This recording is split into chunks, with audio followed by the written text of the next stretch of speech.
Hi, and welcome to Granny in the Saddle. And today I've got a good friend of mine, Andrew Leedham, and he's the chairman of the Gate Riding Club. Hi.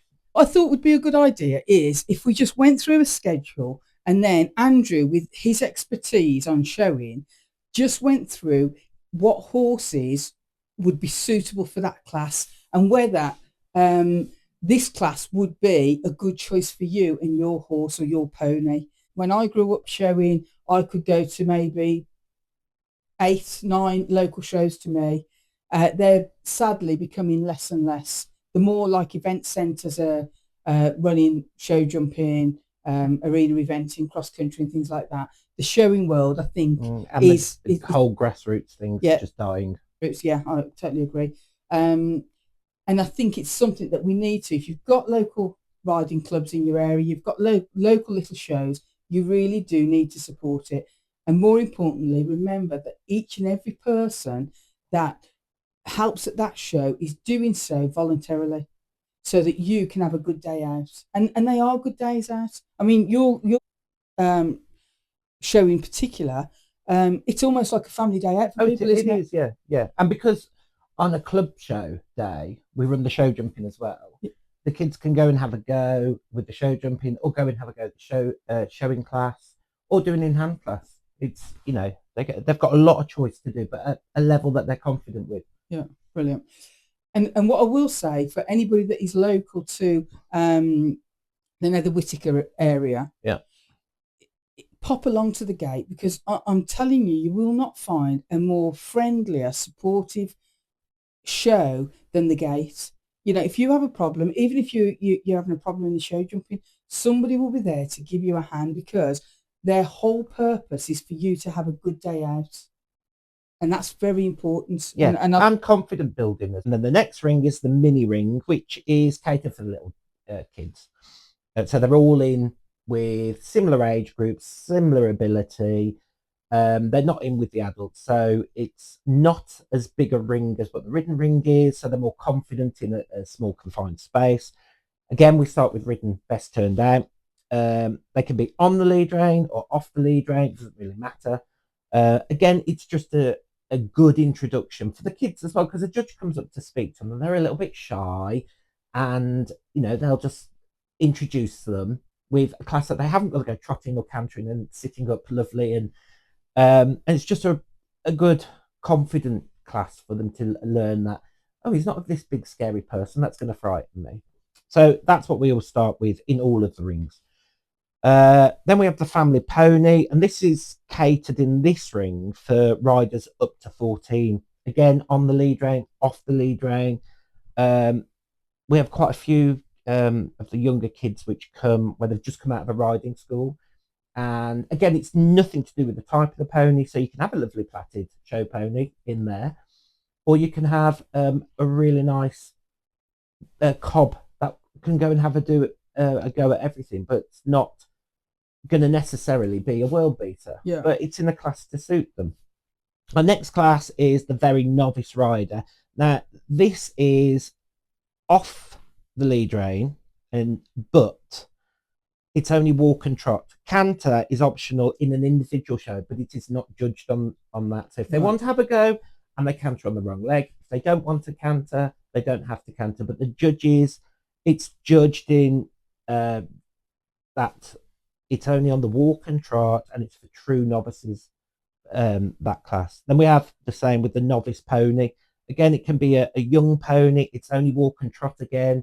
They can canter in their individual show, but it's not judged on that. It's just judged on the pony's way of going as a novice pony. If they want to have a canter on it, fine. If they don't, but the canter isn't taken into consideration. It's more on the walk and trot. So the pressure's not on the youngsters. Yeah, it's all about nurturing them, isn't it? It is to be the riders. Oh, it doesn't have to canter. Yeah. It's nurturing. Yeah, it is for the next generation. And then we have a walk and trot ridden pony. And again, this is only judged on walk and trot.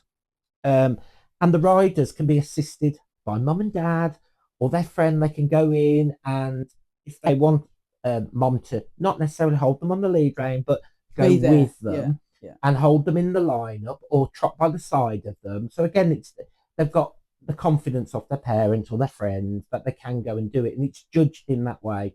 Again, another introduction class for the younger kids, and we also have an this next class, assisted first ridden. Now, first ridden ponies tend to be up to, I think it's 12 too. Our assisted first ridden is, we changed it because we saw so many younger riders under 14, which they'd be out of the first ridden classes. We allowed the age level to go, but we also allowed up to 14-2 ponies. Mm-hmm. So, you've got a lot of kids that have had their first pony when they're 14, but they're not going to have an 11-2 first ridden pony. Yeah. But again, it just enables them to make a start into showing without having to go in to a first ridden class and be a bit scared about it. And again, they don't have to count around in that. It's assisted, so you can have mom, dad, friend, auntie, granny in there just to hold the hand if need be. And they're really popular classes again. And you've got to cater for that younger generation. Absolutely. and not throw them in that you must qualify for this. And that's what the Grassroots should be. Yeah. Then we have the ridden pony, which this is up to 14-2. Exactly the same as in our bigger ridden ring, but this is catered for the younger riders. Again, it's all the same rules. And then we have the ridden show pony and show hunter pony type. That we keep this class in because we do have a couple of show ponies and show hunter types which come, but again, there's not as many as there used to be, but we're catering for them. Yeah. Next one is the small ridden M&M. So this is just native small breeds, and they're all so catering for the kids riding them, because you do get quite a few adults that will ride a section A, a section B, a Dartmoor, if there's that stature. Yeah. But we have, so that's the kids up to 14 that can do that in that ring. By 14, if they've done it for a couple of years, then they can go to the bigger ring with the mixed M&M, which large is as well. Then we have an open lead rein pony. Now, the open lead rein pony is open to ponies which you can have a small cob pony, or you can have a Shetland or a Heinz 50. It's not your classic lead rein pony. So anything goes. As long as it's on the lead rein. As long as it's on the lead rein. So, you do have these kids which are, they don't want to ride the sharp ponies and stuff. Then we have a lead rein best rider. Again, it's this is between 3 and 9. So this is judged on the rider. So it's the rider's effectiveness, their individual show, and the overall impression. Then we go to the first ridden. So they're off the lead rein now with no assistance. And this is up to 12 years old. And again, it's 40% like rider's position and effectiveness of aids, 30% for individual show, and 30% overall appearance.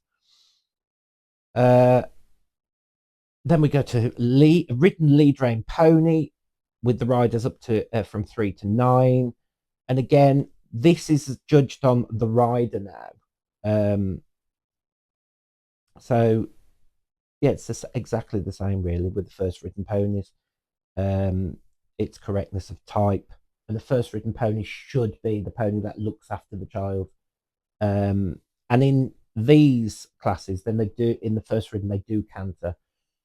Okay, and so, and just for people that are out there, so when you're in the lead rein, yep. how because not that I do lead rein, but you sometimes see people anchoring the pony.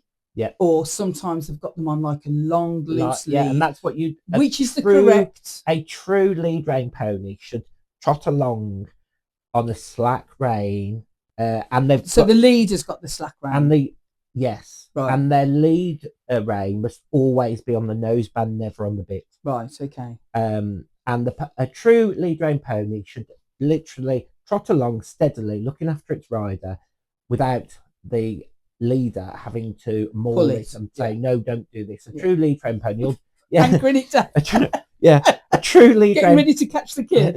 Yeah. A true lead rein pony will just trot along by the side. Right. So I've got the pony. So I've got my lead now. So I've got a nice long loop. Yep. To the back of the noseband. Yep.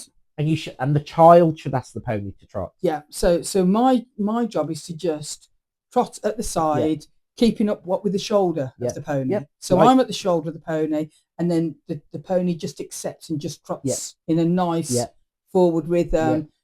When the child asks it to come back, it comes back. It doesn't suddenly decide it's going to. And do you should be able to see that the child is directing the pony in the direction of its show, and they're stopping it, and the lead rein handler is just there in case and stuff, but the pony should be going off the little rider's aid. So that's quite interesting there. So for people, so if you've got the lead rein, you want to be practicing being at the shoulder, trotting at the same tempo as the pony, not in front of it, not behind it, just keeping up with its shoulder, and then the lead has a nice loop up to the noseband, onto the back of the noseband. They shouldn't be anchoring it.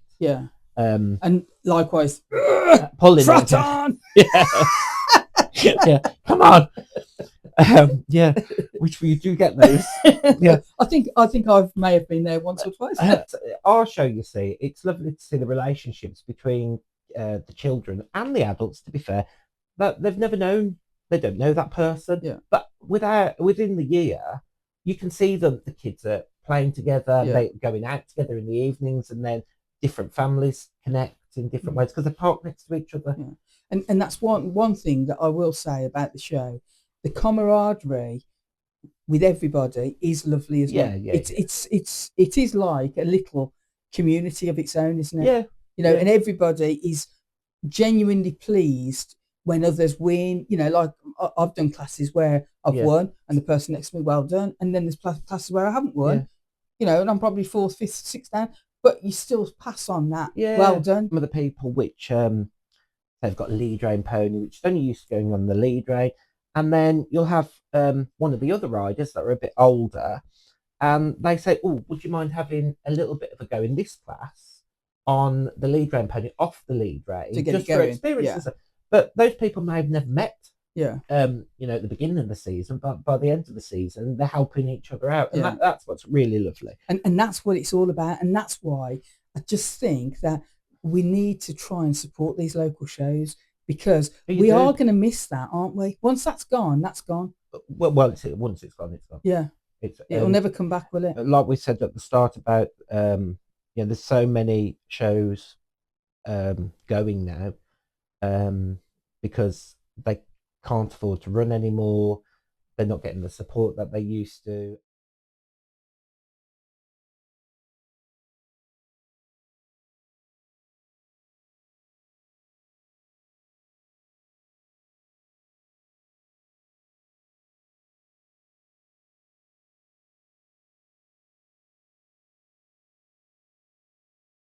Thank you for watching, and if you've enjoyed the video, please like, share and subscribe. Bye.